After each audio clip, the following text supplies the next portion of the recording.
Hello, hello. Hope everyone's having a great night. Do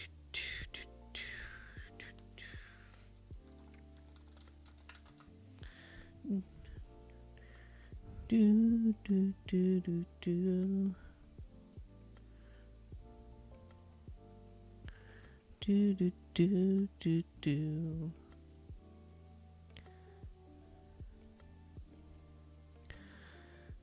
Let's see.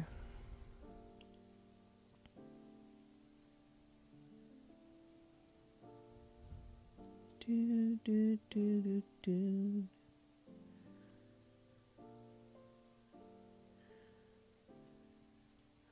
Do do do do do.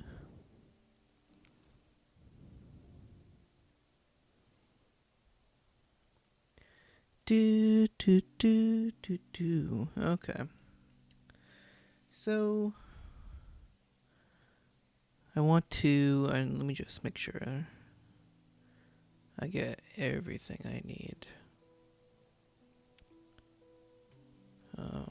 before I get into the weeds of this. That's good. Okay.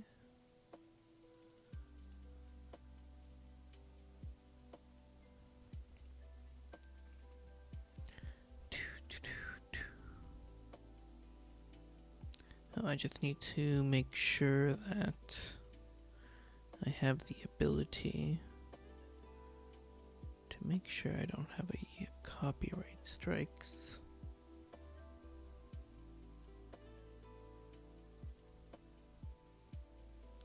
Do do do.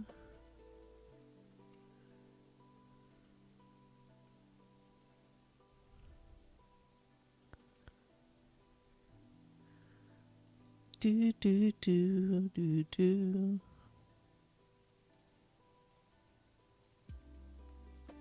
Oh, let me see about all these settings. I am not familiar with any of this.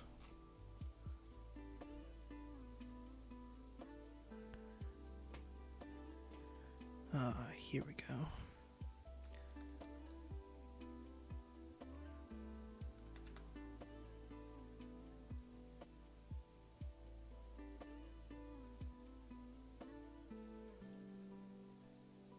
Okay. That should be a little better.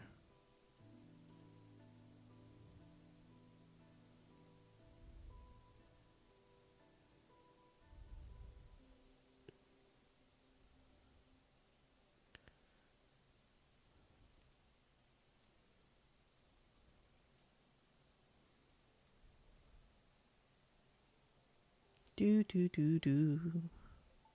Do do do do.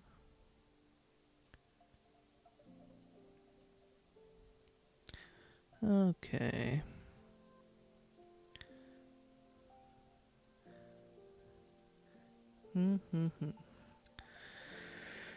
Oh. I'm really just making sure everything is good before I get into this. I want to make sure my bitrate isn't terrible.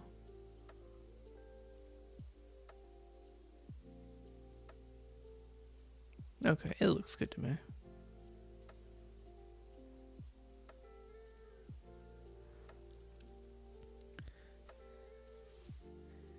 Stream health is good. Let's go. Okay. That is perfect. So I don't need this here then. I can have that right there. And let me... Can't move this anywhere else, really? Wow.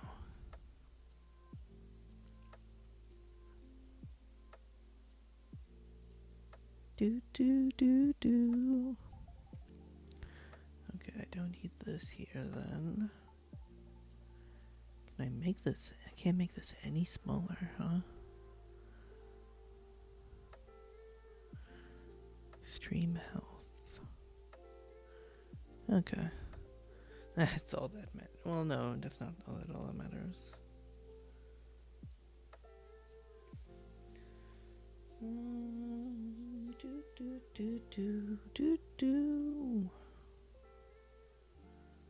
Not sure how I want to. I guess I really don't need this. If I just... Alright, let me cut this here. You guys can see that. Perfect. You see my mouse. Perfect. Okay.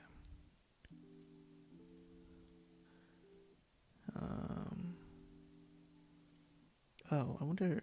I can't dock this, can I?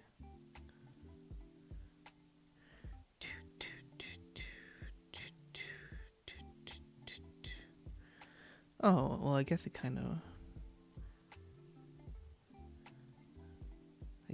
did have a control panel.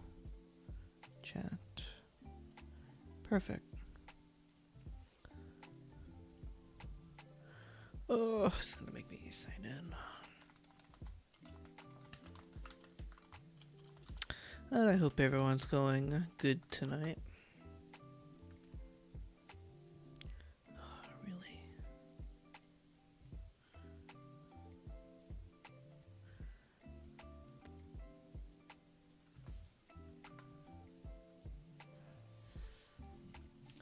We're going to read more of our ethics book.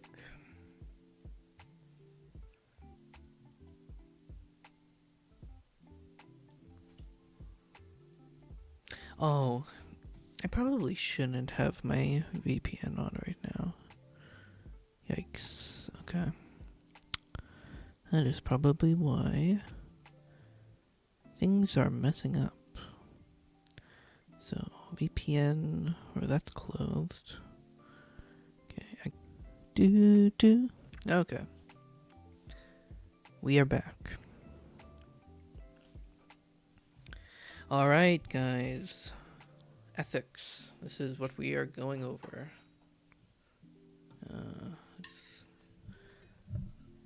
I don't need freaking studio mode. Screw studio mode. Okay.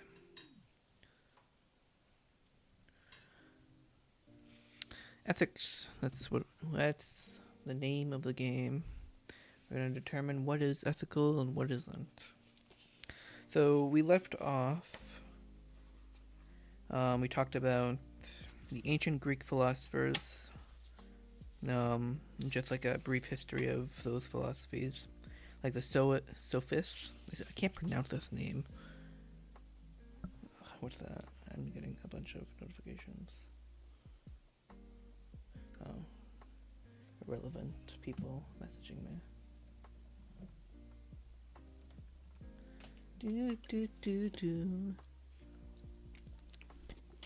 Okay. So, the sophists. That's sophists. Sophist. That's what it's called.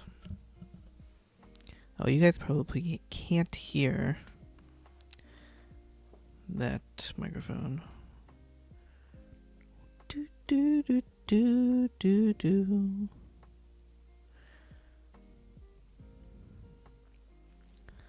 Let's see. We want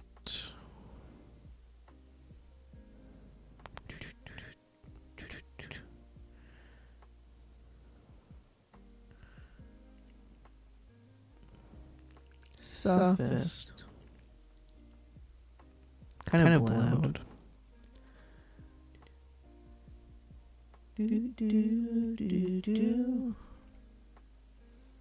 Where is my ox? Ox.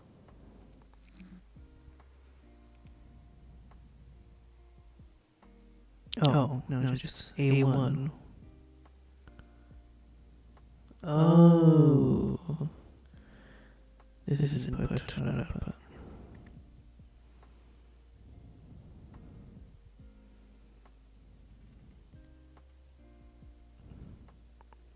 What am I? Oh, wait a second. Whoopsies.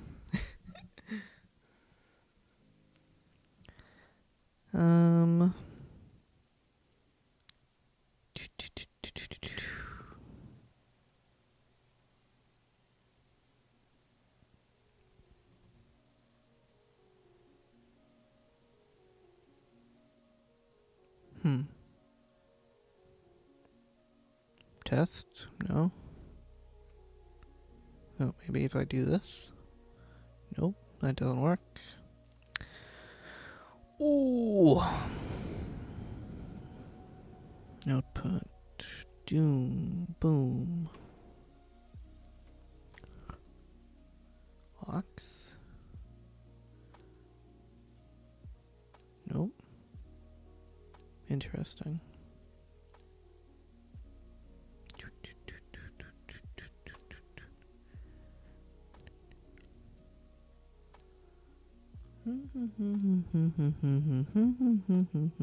Oh, I know what I can do. I'm dumb. Just turn this to B3. Out B3. Rename.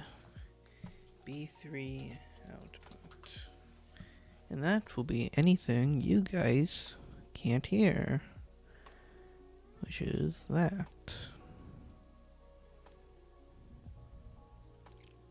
Sophist. There we go. Now that is loud, so we're gonna lower that. Sophist. Sophist. There we go. Okay, sophist. Yeah, we talked about the sophists. We also talked about stoicism. We talked about Plato, Aristotle, pre-Socratic, that's the sophist. Socrates, Socratic method. These are very cool concepts. I did get more books. The cool thing is my father has these great books. Like, they're actually called great books from the Encyclopedia of Britannica, I think, or Britannica. But they're mostly just they mostly just contain like very, what's it called? All the passages of great works of famous writers, and we happen to have the works of Aristotle and some very Greek ancient philosophers. So yeah. So let's dive right into this now. We're gonna try to read. It's already quite late. I'm not sure how far I'm going to read, but read two. No, that's one chapter. These should be quite easy to cover. It's just consequentialism, deontological ethics, or moral principle.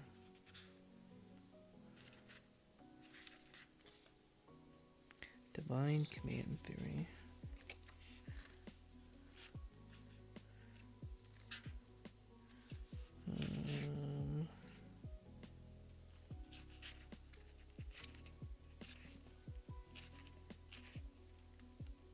Come on.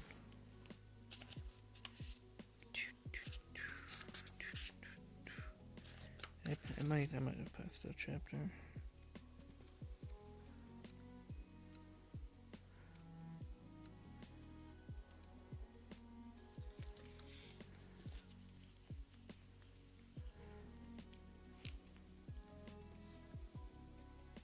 Okay.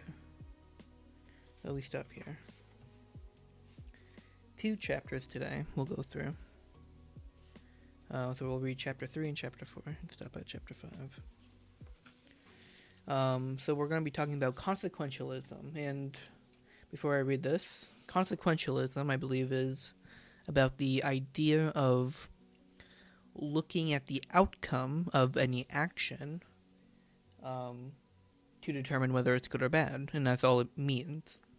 There's different types of consequentialists, thinkings and schools of thoughts, like utilitarian thought. There's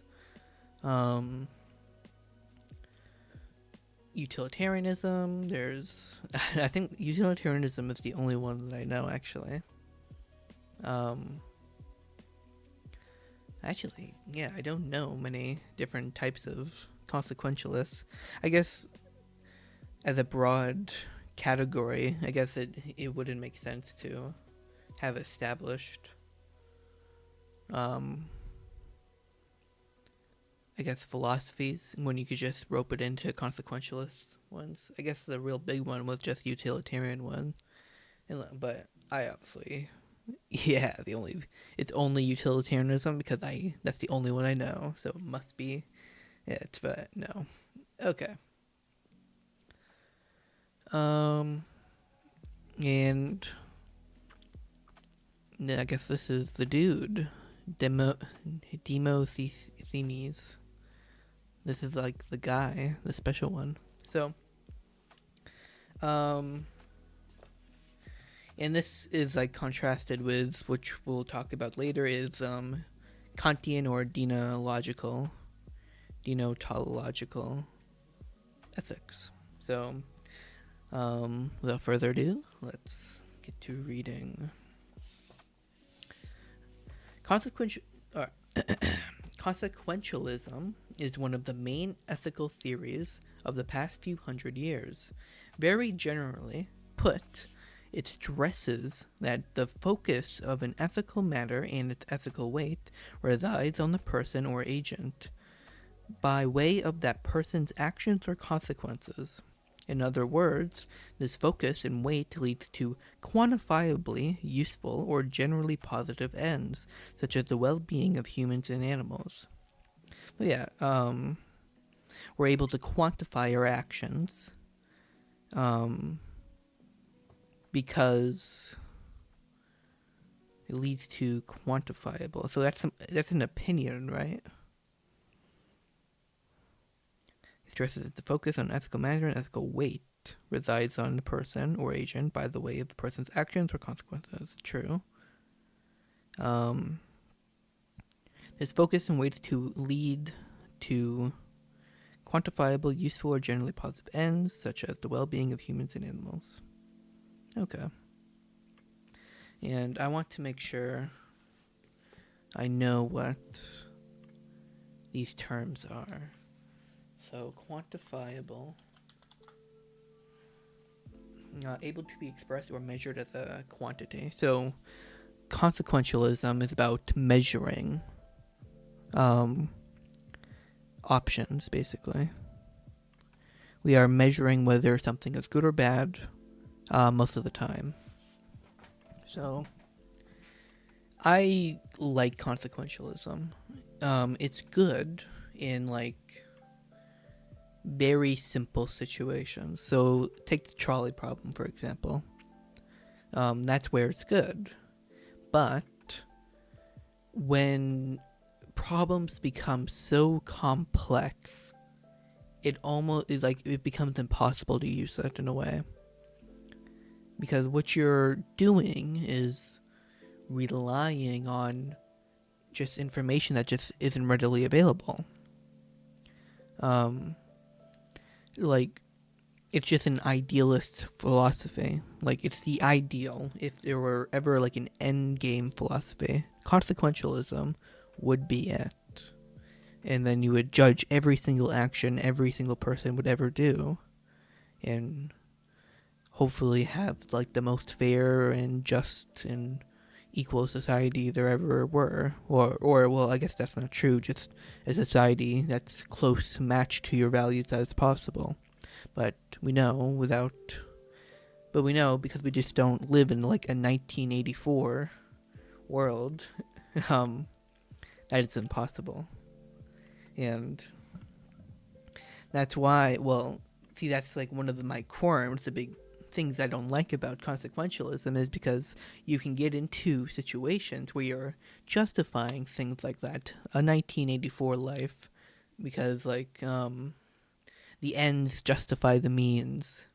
That's where that idea comes from. As utilitarian, well, not utilitarian, that's just consequentialism, but it's a broad statement where it could be used to justify, such as spying on you if there's like counterterrorism. It could be used to justify killing or violating the rights of people if in the end, it made it closer to your values. And, like, it rejects principle in a way. Well, act like the act consequentialism does, but not rule consequentialism. We'll get into it.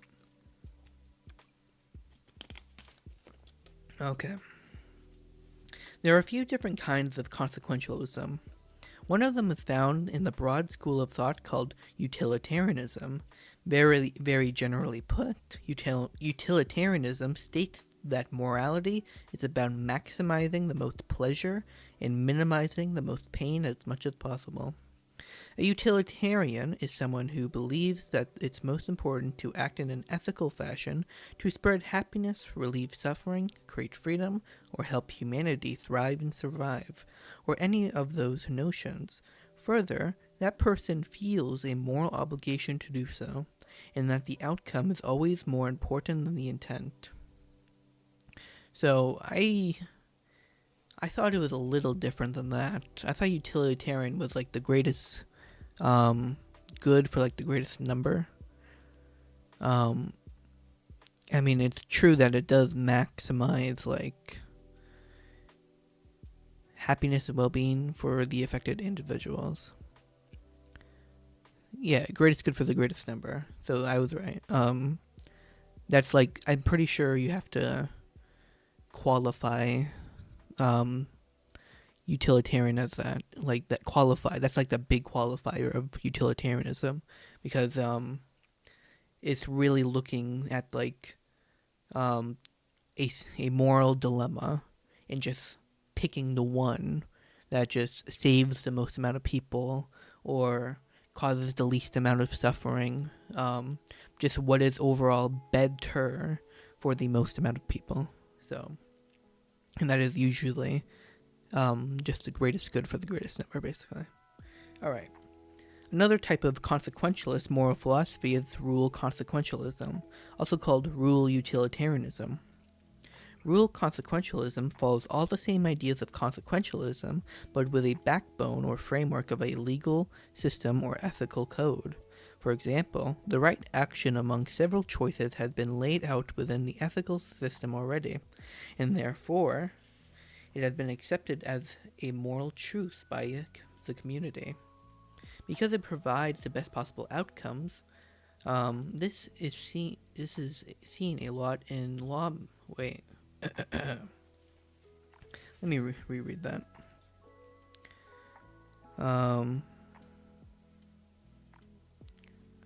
Real consequentialism follows all the same ideas of consequentialism, but with a backbone or framework of a legal system or ethical code. For example, the right action among several choices has been laid out within the ethical system already, and therefore has been accepted as moral truth by the community, because it provides the best possible outcome. This is seen a lot in lawmaking and law enforcement. For example, a community may think it is moral to make bank robbers perform community service work because it helps the community. That is, this service work provides a societal benefit beyond just a jail sentence. So yeah, you should be. Rule utilitarianism is a little bit better. I don't think it acts like in. It still has like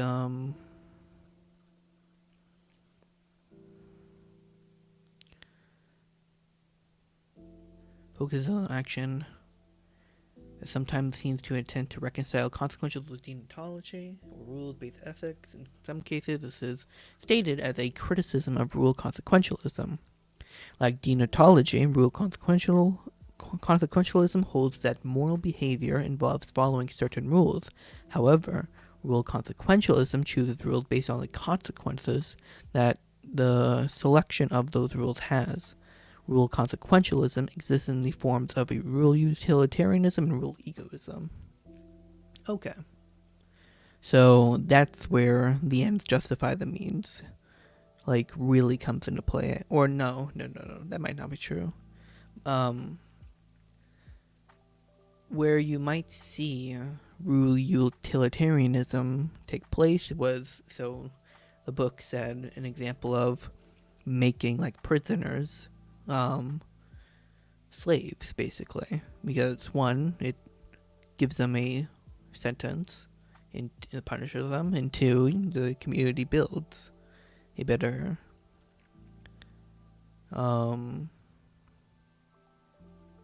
just feels better. So it really doesn't feel like these are rules though. Like when I think of rule versus act, it almost sounds like it's the difference between like vigilante versus principle, almost. Where you're almost like you're not following a just like your ego or your intuition. You're making your actions based off of a set of principles, and I believe that would be ethical. But it doesn't sound like rule consequentialism isn't even doing that either. Moral behavior involves certain rules, however, rule consequential chooses rules based on the consequences that the selection of those rules has. Yeah, so it still isn't that great. Because it's still idealistic. I mean, you're not, it's not like a principle based though. Various theories are split as to whether the rules are the only detriment determined of moral behavior or not. For example, Robert Noyes held that a certain set of minimal rules, which he called side constraints, are necessary to ensure appropriate actions. There are also differences in how absolute these moral rules are. Thus, while Noyes' side constraints are absolute restrictions on behavior, okay, so they are absolute restrictions, so these rules are absolute restrictions, so it's like a constitution, basically, for their, okay, so that isn't too bad, that's a little better.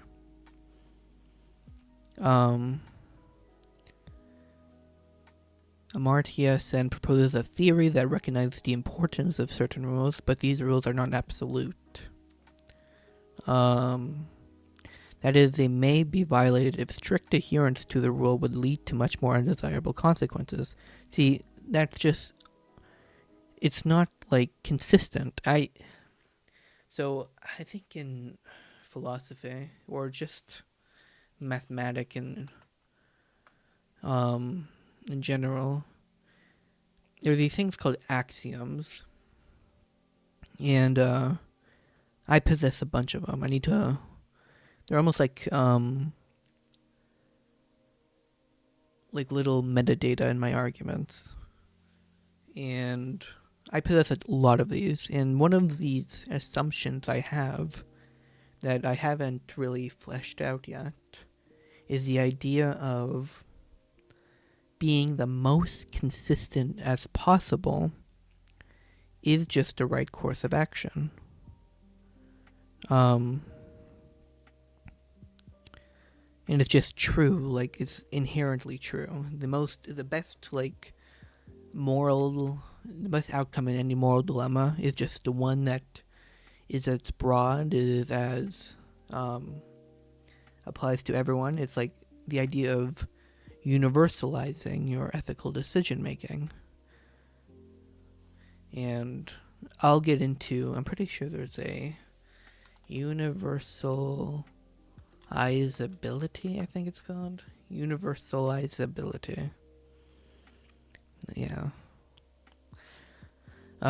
Set out by 18th century German philosopher Immanuel Kant as part of his work. Okay. Yeah, the only morally acceptable maxims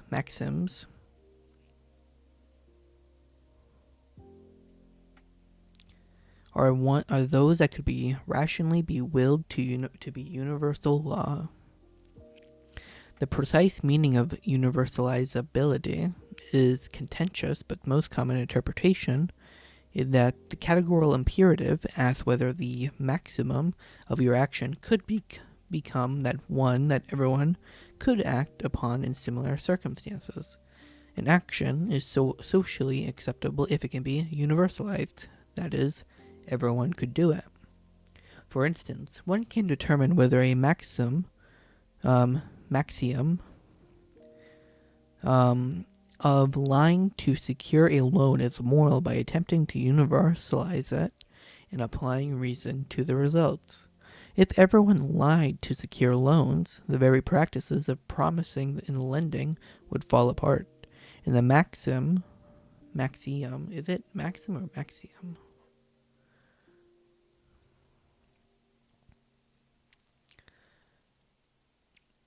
Maxim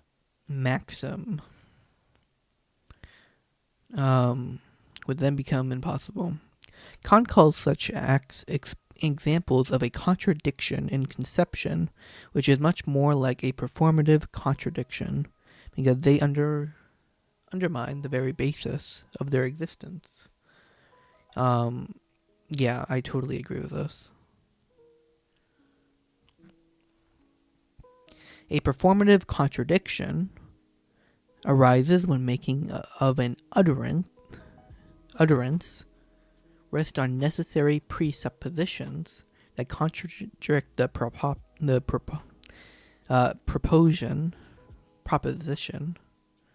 proposition asserted in the utterance.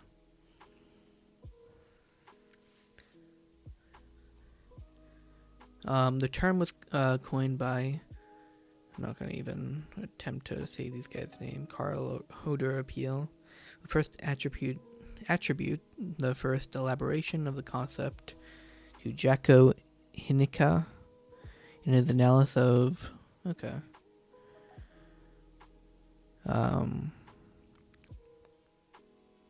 I think therefore I am.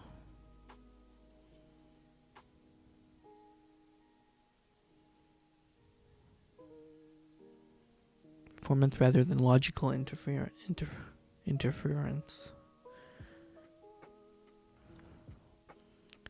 Epistemological suffers from performative contradiction.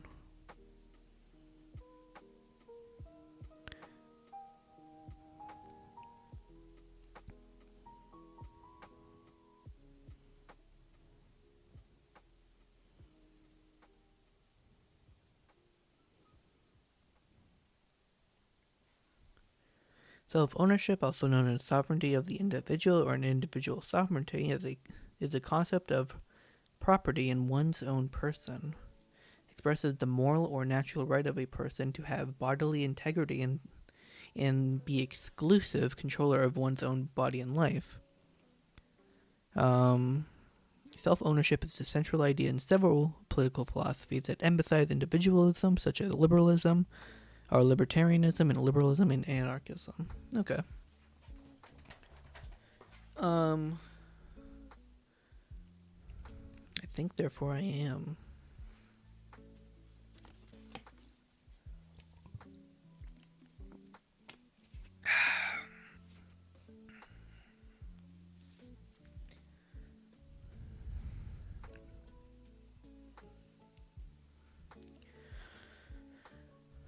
Okay.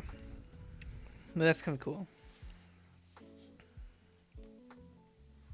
In opposition to rule utilitarianism is the bit more theoretical, less practical, and more pensive style of consequentialist moral philosophy called act utilitarianism.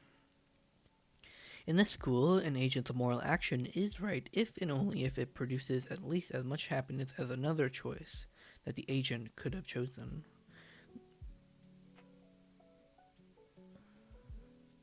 This one is a bit more subjective, because how does one weigh out the happiness of theoretical actions?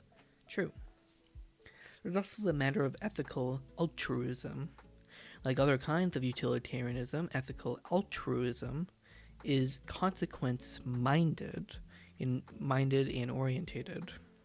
This philosophy judges that the best moral actions are the ones that lead to the most happiness for others, but only others. Happiness comes at the detriment of the agent, and this is the most moral act possible.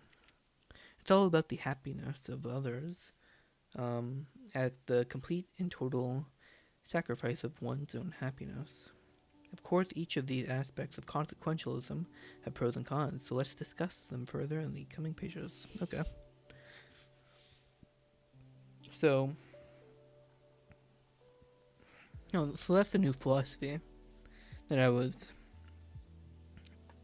No, sorry. But that's the new philosophy. I just learned of ethical altruism. I knew what altruism was, but what is this? Oh, nothing. I knew what like altruism was, but I didn't know like there could actually be an actual ethical theory that's not just like a metaphysical analysis of what's it called? Of just the actions. Which is interesting. So like there's actually philosophers out there that believe that any action that helps others is good, and that's the only actions you should do.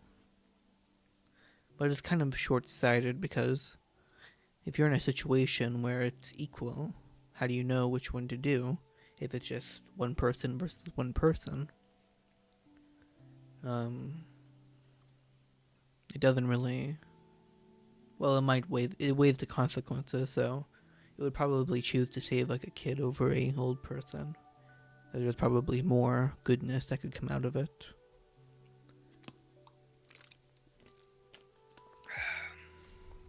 Imagine being a skeptic while being altruistic. Imagine how like crazy you would have to be to make sure you're not being a narcissist at every single point in time. Normative ethics and descriptive ethics. Okay, this is kind of cool. Any discussion or study of ethics can be split into two essential but different questions: why and how. Investigations into why humans act cover the guiding underlying principles of ethical standards such as virtue, human behavior, fear of consequence, and desire for happiness. So that's the why. So you're talking about virtue, things that are just inherently good characteristics people can have. Human behavior. So that's also just it's kind of tied to virtue, just more general. Doesn't necessarily mean good or bad. Fear of consequence and desire to be for happiness. So just your very, very, very broad. I feel like I'm kind of loud here. Hold on.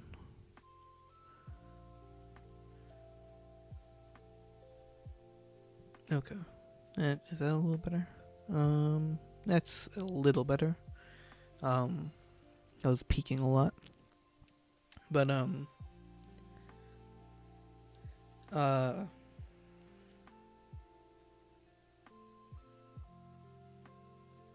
was I gonna say, man? Oh yeah, virtue, human behavior. So ethics, again, are the very, very broad, just standards that you go off of to make your moral code. So, truthfulness.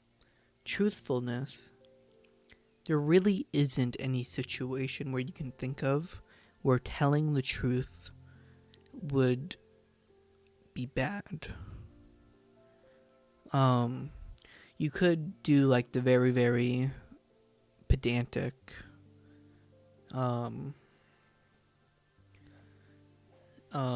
like example of, there's the well, actually, there's not true. That's not true. But if you ignore like the very, very like radical like situations. Because it's like truthfulness is like a ethical principle that is assuming any, just ignoring any weird, like, out of the hat situations, like hiding a Jew in your basement from Nazis. You could say that in that situation you would obviously lie because you want to save the Jew, but um truthfulness is just generally good. It's always just good. So that's basically what I'm trying to say here. Always tell the truth. And same with compassion. There's probably no situation you can think of where giving compassion isn't good. This is a virtue we all possess. So we're just talking about what makes our ethical standards, and human behavior influences the fear of consequence. Definitely, that really make our desire for happiness. I think they're roping in a little bit too much here, but I'm not against it. This aspect of ethics is also called normative ethics, and it is considered with figuring out the meat of morality. So, what do we mean by normative? It means it's concerned what ought to be. That's what normative means. This ought to be because of X, Y, Z. The end goal of normative ethics is to help us determine the proper course of action for human behavior, which is to say the most moral, correct, or just ways of thinking and acting, or just ways of thinking and acting.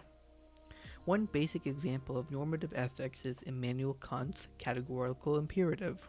It states that morality is an outgrowth of rational thought, and it's normative because it seeks to define the best way a person should act. How humans actually act, whether in adhering to a standard moral code or not, is a completely different situation altogether. Have you ever heard a parent say to their child, "Do as I say, not as I do"? This quip exposes the major difference between theory and action, or ought to and actually does. Ethics define us as humans, but the disconnect between having a sense of what is morally good and doing another thing anyway may more accurately define us as humans. Yeah, humans are dumb in a lot of situations. The people who do say, the parents who say, "Do as I say, not as I do," um, shouldn't be parents. Period. I don't believe they should be parents. It takes a special type of person to be a parent, I believe. And you need to understand that whatever you say or do, your child will remember.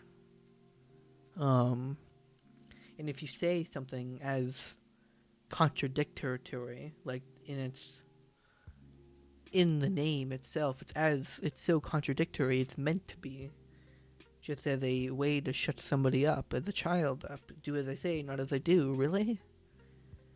Why? It avoids all conversation, which is terrible for the development of a child. The actions that result or do not result from normative ethics fall under the banner of descriptive ethics.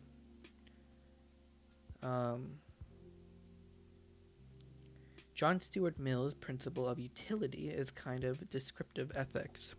It's an examination of behavior itself as opposed to the ethics that lead to behavior. It defines good action as ones that promote happiness or pleasure. To make a long story short, ideals and ideas are normative ethical theories. In actual actions, the process that surrounds them are descriptive ethics. Let me make sure I'm a little closer to the microphone. Um, just some regular normative ethics. Okay. Normative ethical theories are any theories that debate the innate or natural value of an action, thought, or feeling, particularly if it is objectively right or wrong. Determining virtues and their reach is a normative ethical principle or practice.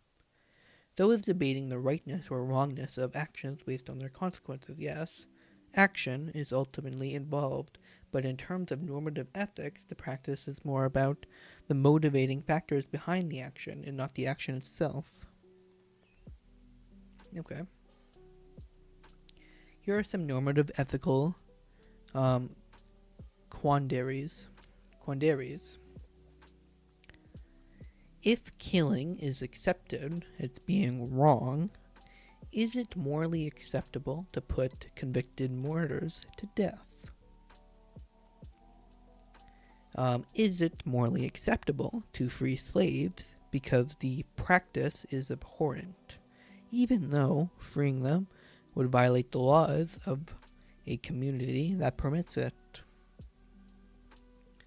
Is there ever an acceptable reason to inflict pain upon another person? In many ways, normative ethics is like high-level etiquette. Etiquette. They are wrapped up in the manners of life and how people ought to behave towards one another, so as not to offend.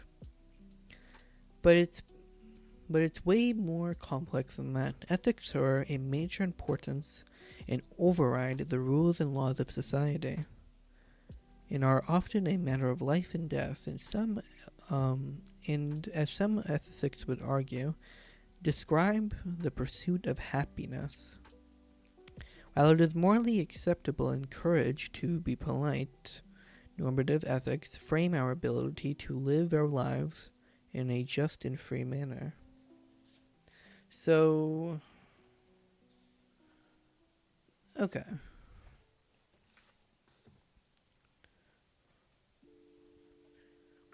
So it's concerned with what ought to be.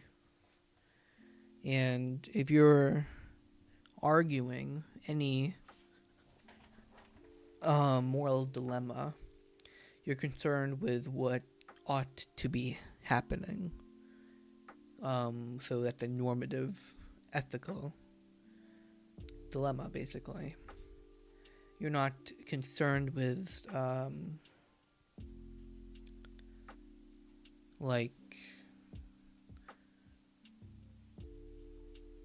not concerned with the ethics in question.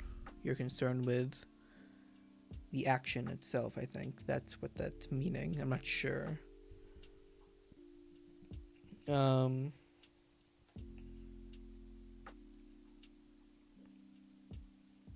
But the motivating factors behind the action and not the action itself. Oh, wait.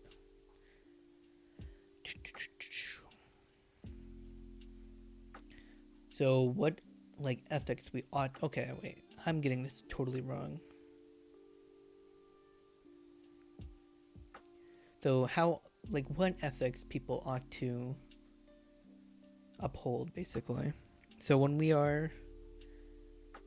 Okay, so when we are talking about these ethical questions, is it morally acceptable to free slaves because the practice is abhorrent, even though freeing them would violate the laws of a community that permits it? So that is weighing different ethical,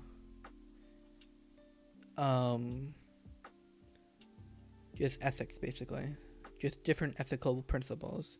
It is the difference between law and order and following the rules and freedom. And at what point do you rebel against your government to do what you think is right?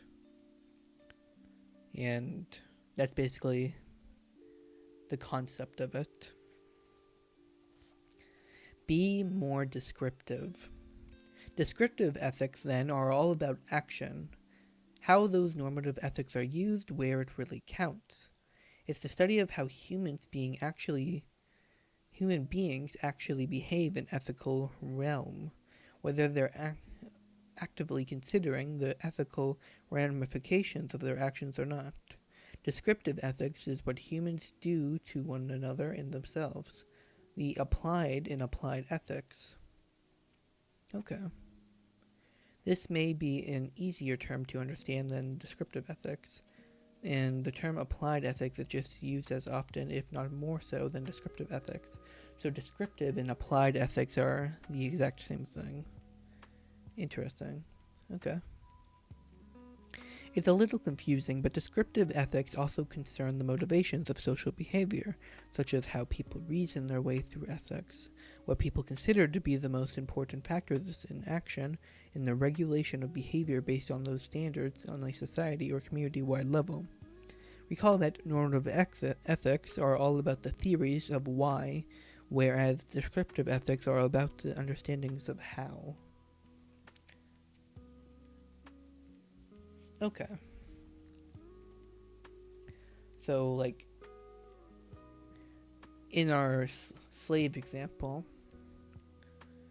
you might say, like, how could you follow the laws of the land when you're in a situation such as being a slave for a community? I wonder if that would be more of a how, more descriptive, because you're mostly looking on how it's used. Descriptive ethics is just rooted in sciences like psychology, anthropology, and sociology, as it is in philosophy. One example of descriptive ethics is how widely acceptable moral standards are used to form laws. For example, the actions that a society chooses to punish its members is an insight into the ethics of the people of that society.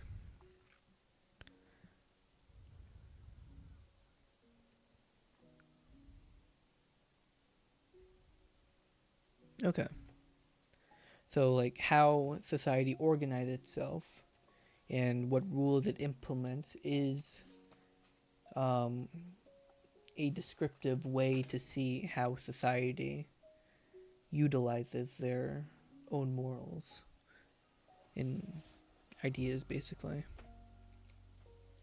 Quotable voices. At the descriptive level, at the descriptive level, certainly, you would expect different cultures to develop different sorts of ethics, and obviously they have. That doesn't mean that you can think of overarching ethical principles you would want people to follow in all kinds of places. 20th century Australian ethicist Peter Singer. So this talks about universal ethical principle. One other important elementary force in ethics is the concept of meta-ethics. This is really what the overarching study of ethics is about. In trying to determine how to act and why via normative and descriptive ethical forms, metaethics seeks to investigate the source of ethical principles that make us choose one course of action over another. This is where things like divine intervention, universal truth, and reason come into play, the soil from which all other ethical philosophies grow. And I have a book on metaethics that I can go ahead and read after this book. Jeremy Bentham in Measuring Utility. Happiness through Calculus. Utilitarianism is the most dominant and easiest to understand of the major consequentialist theories. At its most basic level, utilitarianism states that if one can increase the overall happiness of the world, or that of an individual, or just make the world a better place, then one should. In fact, one has a moral obligation to do so. The pursuit of happiness is the thing that separates utilitarianism, as set forth by British philosopher Jeremy Bentham, from other forms of consequentialism. So, you need to actually pursue it. That's what utilitarianism says in Jeremy Bentham's idea of it. This makes utilitarianism a relatively sunny and easy to get behind ethical theory. After all, everybody wants happiness or enlightenment or peace, but it's actually quite complicated theory to apply in daily life. So now we're looking at not the normative idea of it. So everyone ought to act in a good way. That's not applied. That's the normative. So you ought to act this way. You're basically making a principle. You're almost applying your values to everyday life. You must pursue this. And the author is going to say here in a minute that the application of these aren't realistic and people don't follow these concepts. But it's actually a quite complicated theory to apply to daily life. Because outcomes or consequences are based on happiness about what they think makes any one consequence good or bad, even though the end goal is maximum happiness. Acting in a utilitarian way requires impartiality. You're after overall universal happiness, not necessarily the thing that feels the best or nicest in that moment. For you, the other person you're interacting with. Okay, so it didn't talk about the applied way of it. It more talked about the problem, or I guess it did talk about the application of it. It just didn't talk about the how people just will. Yeah, oh, it did. I'm dumb. Never mind. Bentham's sliding scale. Jeremy, wait, microphone moving.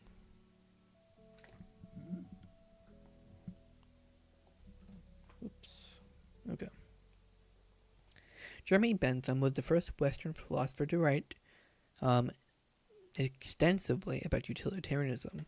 In his 1789 book, An Introduction to the Principles of Morals in Legislation, Bentham explained that the way to judge consequences on that sliding but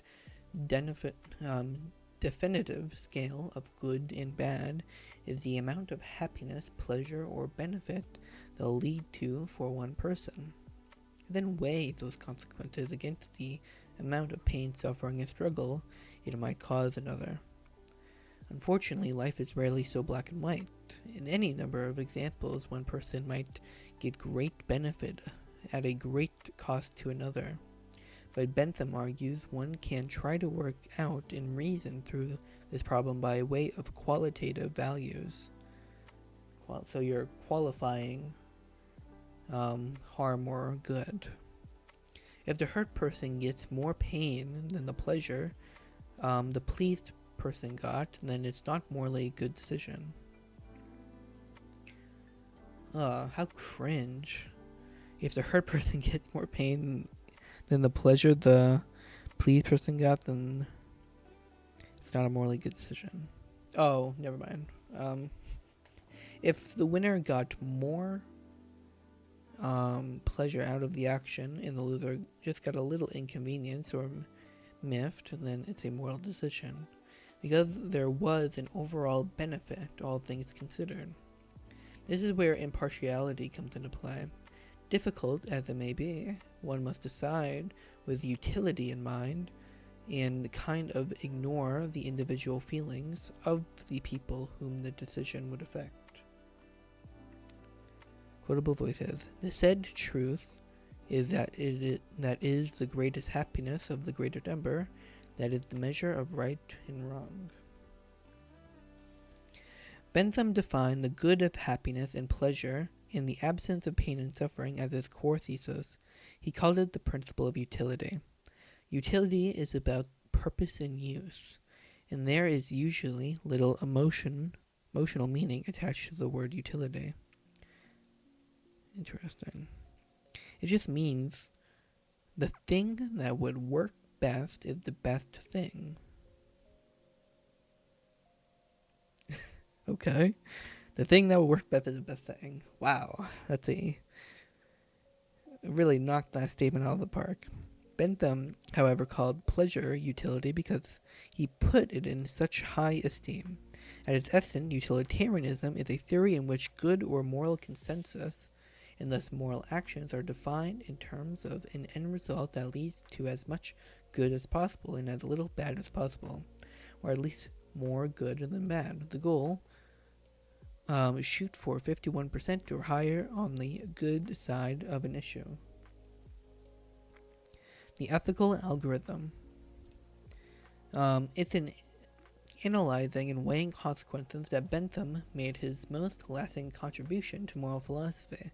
For example, the different consequences from an action can, and most often will, be notably different from each other. It's hard to argue that a good intention matters the most in a moral decision when the theoretical good of that intention leads to a quantifiable bad or misery-causing outcome.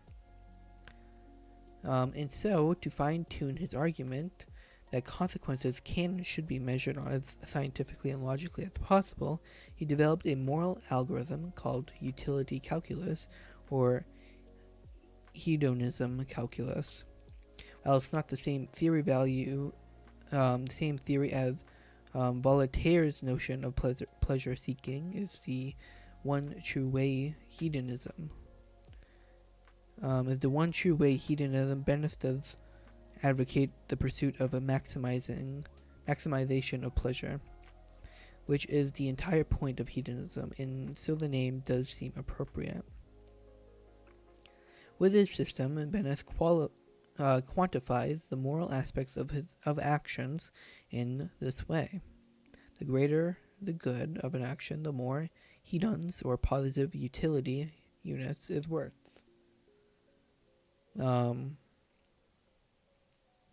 Okay. Intensity. What is the intensity or level of pleasure and or pain the action leads to?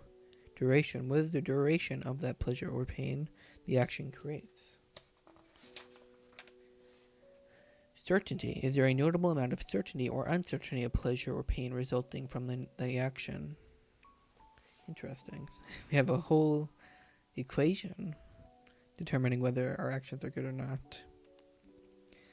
Propinquity. How soon after the action does the pleasure or pain kick in? Is it near or far?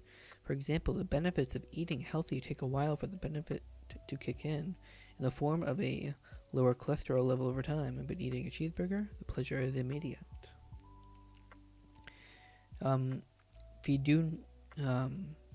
Vicinity. How likely is the action to be followed by even more pleasure, if it's pleasurable act, or pain if it's not so pleasurable?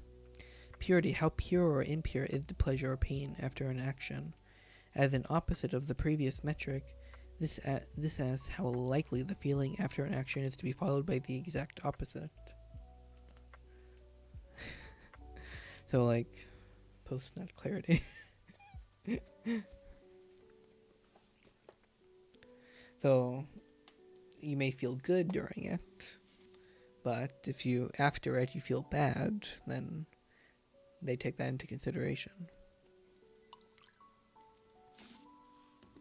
Which kind of helps a little bit about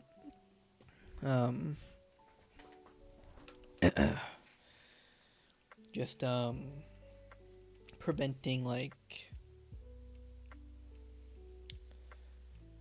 man, it's like I can't think. It helps prevent like just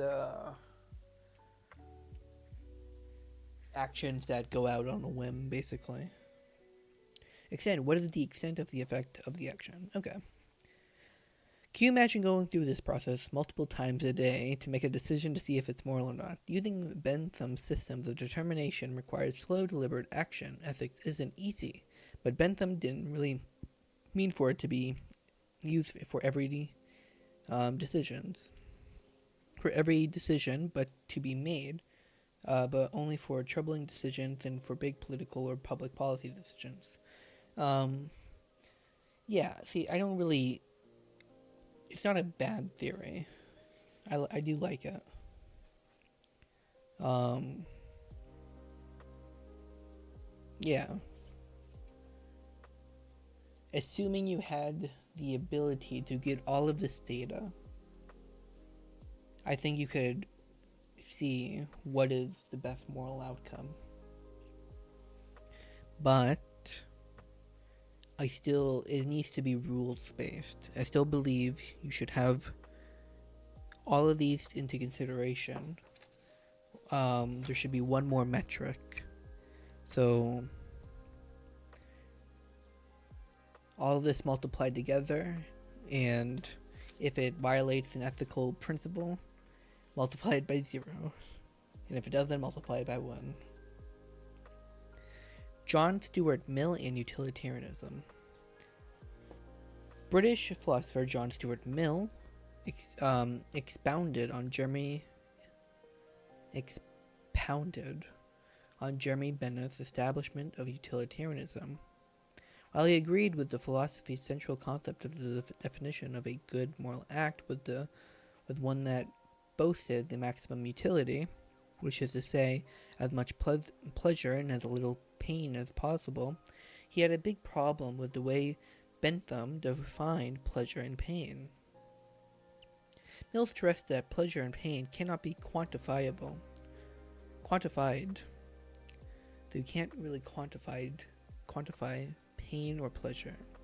Even with Bentham's hedonism calculus, because pleasure and pain are incredibly subjective. Ooh. Each person has a different idea of what pleasure and pain means to him and how he measures them. Have you ever been asked to rate your level of pain at a hospital? That rating uses a 1 to 10 scale, but those numbers are relative to what? That's the problem with Bentham's plan. Mill argued it's too subjective. Even one person's definition of pleasure and pain may change from one day to the next, or from one specific situation to the next. Okay. So, what John Stuart Mill seems to be harping on is you do not have the ability to quantify good or bad because you don't know the outcome of your actions to a certain degree, and you don't know what is considered good or bad to each person, so you might actually be causing more harm, basically making your philosophy on its face bad. Relative pleasure. It's as simple as a matter of taste. Millions of people derive great pleasure from watching reality TV, while others may find it trashy. One person may find the height of pleasure in the enjoyment of a $200 bottle of wine, whereas the person who prefers sweet drinks might find the wine awful tasting. One isn't better than the other, it's just a matter of preferences. And some people like both. Mill doesn't think we should compare them. All are legitimate sources of pleasure. Comparison just complicates the reasoning behind utilitarian analysis. Yeah, because how are you going to quantify the difference between pleasure of somebody who likes to drink wine and somebody who likes to watch reality TV? What does it even mean to have pleasure? It makes no sense. And you can't predict your actions to a degree which allows for you to make those types of decisions. In a perfect idealistic world, utilitarianism, as Jeremy Bentham lays out, would be okay as long the qualifier needs to be it needs to have rules, moral principle, because it needs to apply to the most amount of people as possible, as universalized as possible. Then you can have like that perfect philosophy.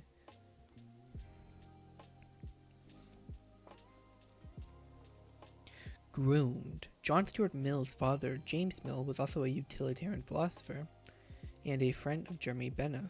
Together they were explicitly set out to mold John Stuart Mill in a defender of writer of utilitarianism. Some pleasures, as far as Mill is concerned, are actively greater than others. These higher pleasures are something like virtues. If the pleasures are associated with reason, deliberation, or other emotions that led to social change and benefit, then they are of higher pleasure. These are intellectual and spiritual pleasures. Failing that, the pleasure is merely in the realm of the other earthly delights, what Mill called sensations. This is what shields utilitarianism from the criticism that haunts hedonism. Mill called hedonism a doctrine only worthy of a swine. Mill's utilitarianism is pleasure seeking with a purpose. Pleasure seeking for the greater good, which makes life about more than just existence of pleasure seeking. To that end, pleasure and goodness mean the greater good and not just feeling good individually. Such pleasure are of higher moral value because they lead to the greater overall good as well as the individual good. Some utilitarians find their support for the pursuit of happiness in God's will or in divine command theory. More hedonistic, such pain regulating utilitarians like Mill argue for a happiness based on the mind and body because the physical human experience is quantifiable, provable, and immediate. So, I agree with John Stuart Mill there. On like a normative, applied theory based on our current society and what is just like reasonable.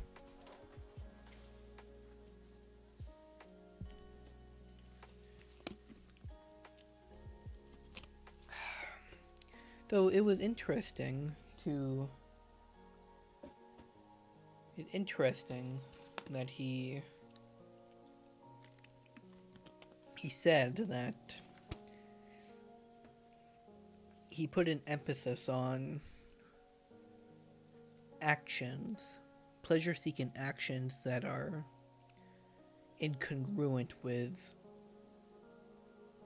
achieving some virtuous or congruent with virtue, which is good, because if you're doing like the greatest good for the greatest number while adhering to a virtuous thing that you believe in, then he believes that will achieve a more of a greater good and a more of a higher pleasure for the individual. And he put an emphasis on that, so, which is cool.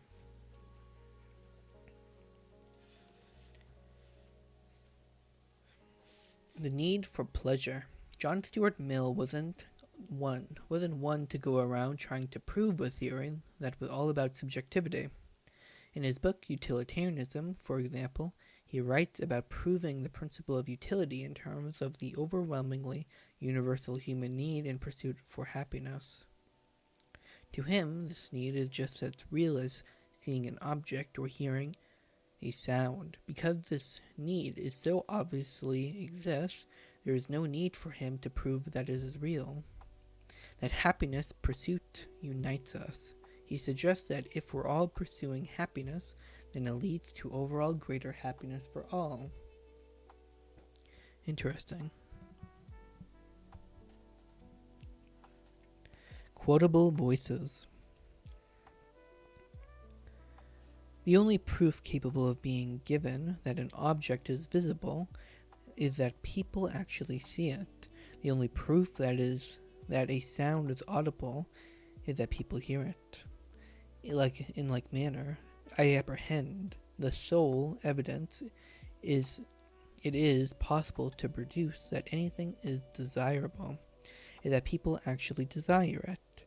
No reason can be given why the general happiness is desirable, except that each person, so far he believes it to be attainable, desires his own happiness. We have not only all the proof which the case admits of, but all which it is possible to require, that happiness is a good, that each person's happiness is a good to that person, and that the general happiness thereof, therefore, a good to the aggregate of all persons. Interesting. John Stuart Mill. Pleasure to Mill is a goal worth pursuing of itself. It doesn't have to be a nice byproduct of acting morally, or the only reason to do things. Pleasure is moral, and morality is pleasure.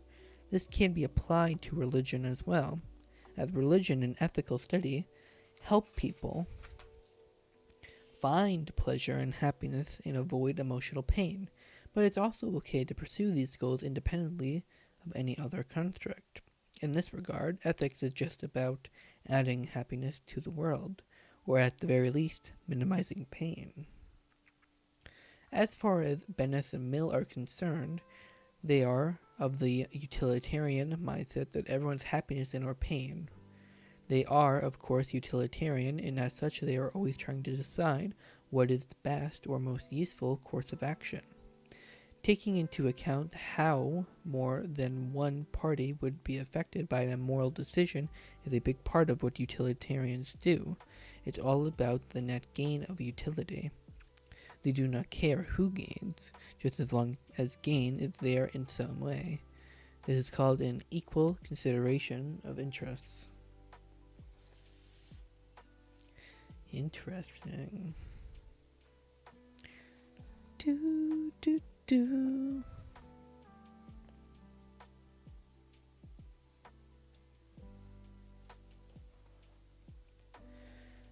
Ethical altruism.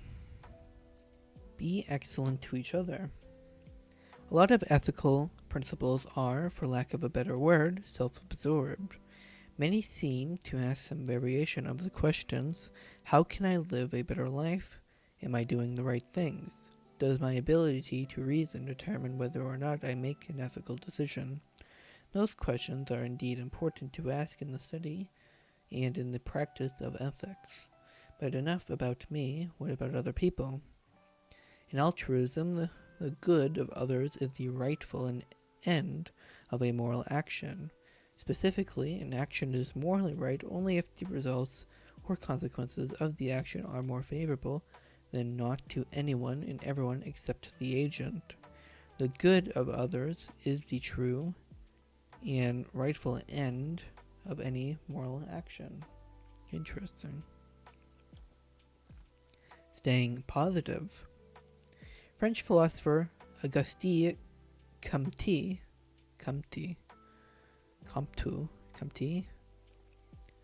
was the founder of positivism, a doctrine that was the opposite of egoism, or the idea to pursue one's self-interest above all others. Whereas egoism dictates that humans operate out of their own best interests, Comte believed that humans should act for the good of others. He described the ethical doctrines behind positivism with the phrase "live for others," as well as the term he coined, altruism. In fact, altruism comes from the word alter, which in Latin means other. And so a good name for this philosophy could be otherism. Comte and other altruists believe that a moral agent, a person, has the obligation to further the pleasures and resolve the pain of others. Interesting. Very communal type thinking. Quotable voices. The only real life is the collective life of the race. Individual life has no existence except as an abstraction.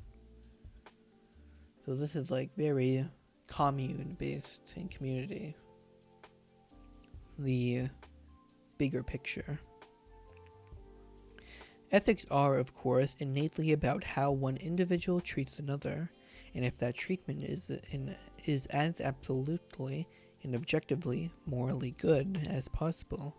But the doctrine of ethics, ethical altruism, is almost completely about the consequences of actions and the resulting happiness of somebody else. The effect on the individual doesn't matter much at all, except how, by doing one's moral due diligence in a completely selfless way, the agent benefits in the way that being a morally good person is beneficial. Ethical altruism qualifies as a utilitarian method of ethical practice because it focuses on the outcome of actions, not the intentions behind the actions. It's all about living to strive for the happiness of others rather than one's own, or, as some of the more extreme adherents would argue, at the expense of one's own happiness or general well-being.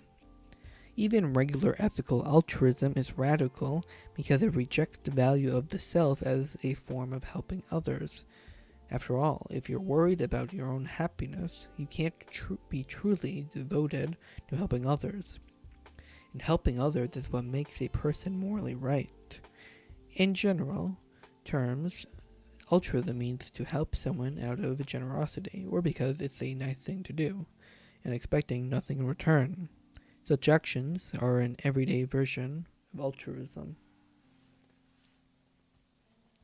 Problems with ethical altruism.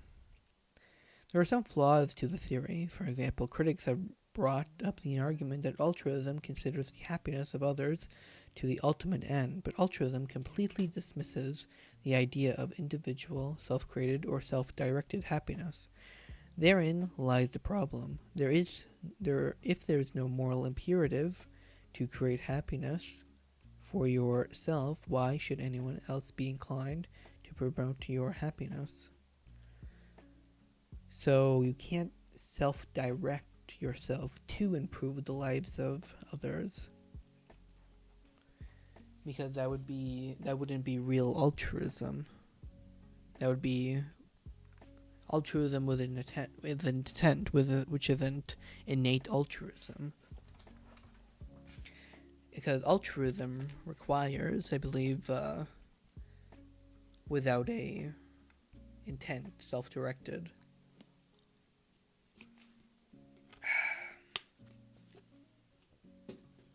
There's also the happiness subjectivity problem.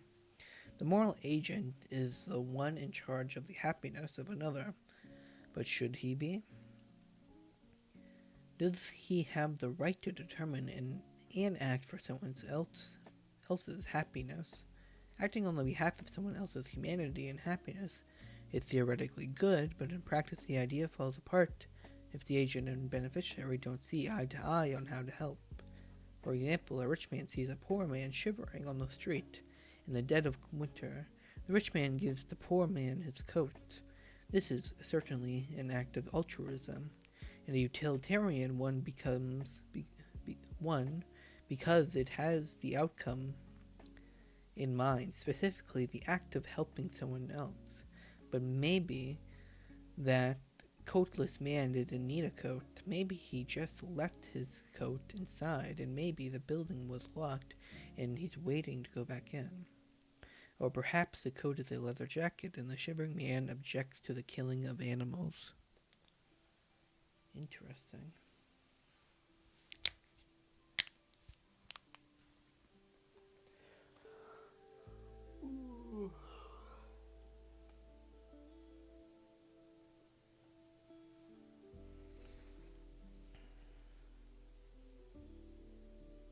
One other major critic of altruism was Ayn Rand, the Russian-American novelist and originator of the objectivist school of political theory that advocated for self-sufficiency.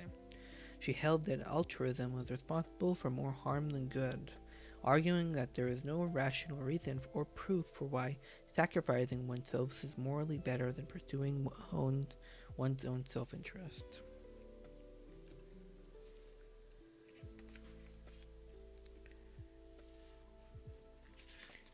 do do do do do do.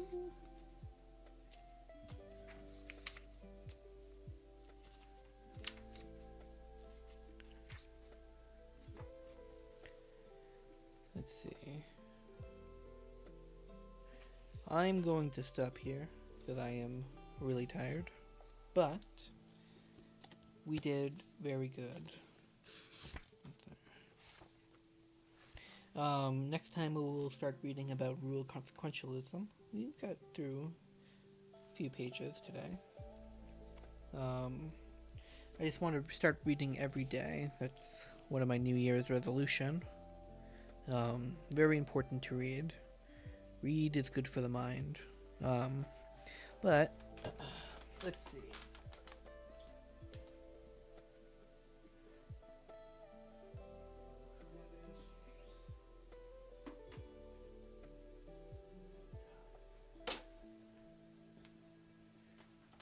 I have some more books. So this is, what is it called? Lucretius Epicurus Marcus. So this is like Platonian, and so we have Euclid here.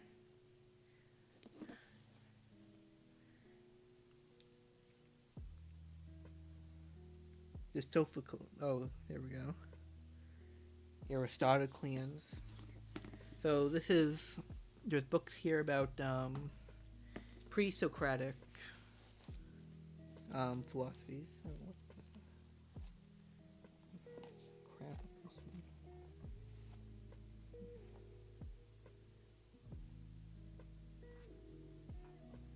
Interesting.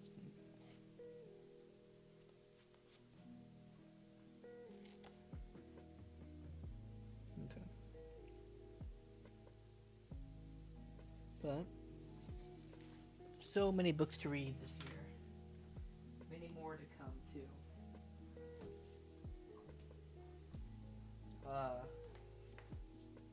And this is just the beginning.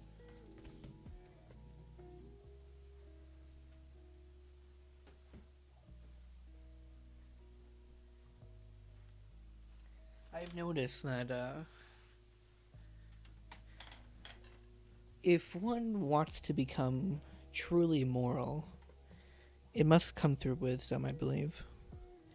And I believe, what, that's Socrates. Socrates.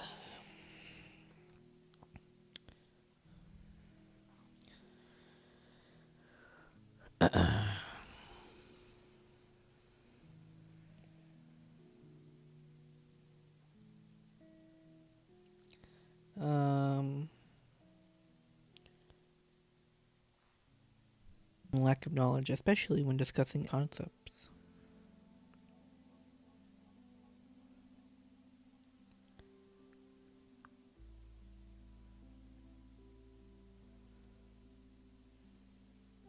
Virtue and knowledge are linked.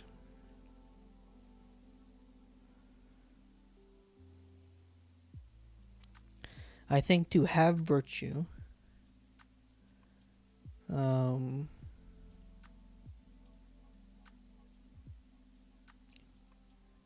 I still alive?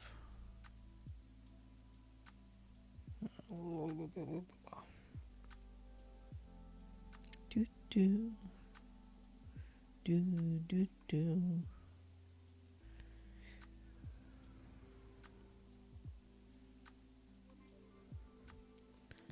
I am live. Cool.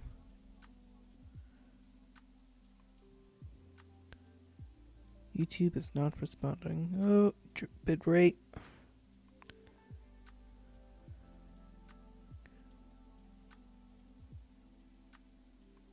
Virtue and knowledge are linked.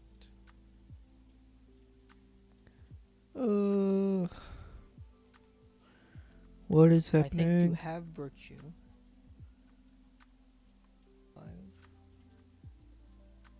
Am I live? Drop frames, dropped frames. Come on, are we back?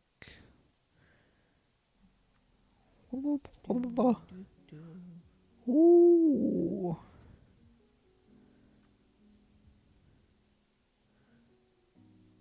Ooh.